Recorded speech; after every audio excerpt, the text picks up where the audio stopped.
சொல்லும்போது அதிகாரிகள் அந்த மெசேஜ் போட்டு விடுவாங்க, ஐயோ மெசேஜ் போட்ட அடுத்த நிமிஷம் அதை எங்ககிட்ட உடனே டீச்சர் அதை செய்யணும் இதை செய்யணும் இதை செய்யணும் உடனே டக்கு டக்கு டக்குன்னு இது நம்ம பேர் வந்துடக்கூடாது ஸ்கூல் நேம் அங்கே வந்துடக்கூடாது லிஸ்ட்டில் அப்படின்னு சொல்லி ரொம்ப கரெக்டாக இருப்பாங்க. அதில் அது எனக்கு ரொம்ப பிடிக்கும். உடனே இதை செய்து நம்ம பேர் வரல, என்னைக்காவது ஏதாவது கொஞ்சம் மிஸ் ஆகிட்டு ஏதாவது போட்டு விட்டுட்டாங்கன்னா அன்னைக்கு அவங்களால தாங்கிவிட முடியாது.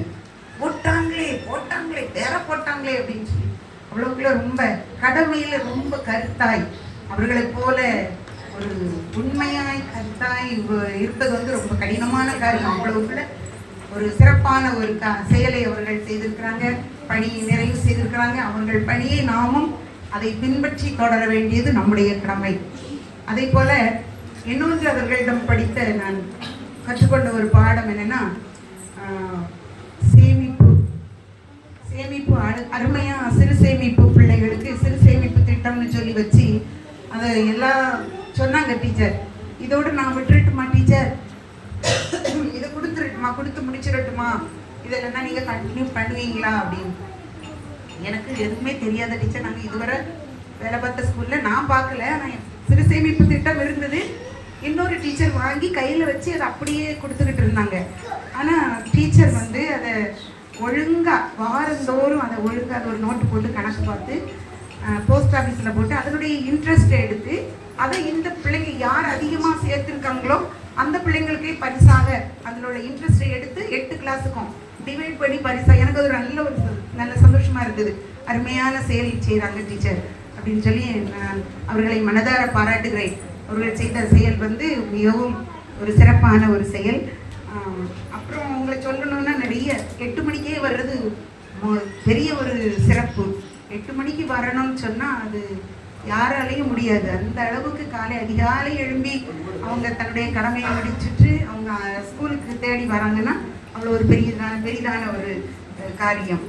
அப்புறம் எல்லா காரியத்திலையும் உண்மை, அதாவது அவர்களிடம் நான் கண்ட ஒரு காரியம் என்னன்னா நேர்மை. ஒரு காசு வந்து ஒரு 5 பைசா கூட எந்த ஒரு இதுலையும் விடுதல் இருக்காது. எல்லாத்துக்கும் பில் வச்சு அப்படி வச்சு ரெடி பண்ணியிருப்பாங்க. யாரும் அதாவது அதான் நான் முதல்ல சொன்னேன், தன் வேலையில் ஜாக்கிரதையாக இருக்கிறவனை கண்டால் நீசருக்கு முன்பாக நில்லாமல் ராஜாக்களுக்கு முன்பாக நிற்பான், உண்மை உள்ளவன் பரிபூரண ஆசீர்வாதங்களை பெறுவான் அப்படின்னு சொல்லப்பட்டிருக்கிறது.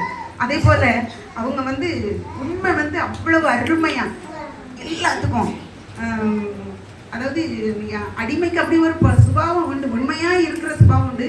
ஆனா இந்த மாதிரியான மெயின்டெனன்ஸ், அதாவது அவங்கள்ட்ட இருந்து நான் கற்றுக்கொண்ட பாடம் பில், எல்லாவற்றுக்கும் பில் வச்சிருக்காங்க. நான் உண்மையா எழுதியிருப்பேன், ஆனா பில் எங்களையும் போட்டிருப்பேன் அந்த மாதிரி.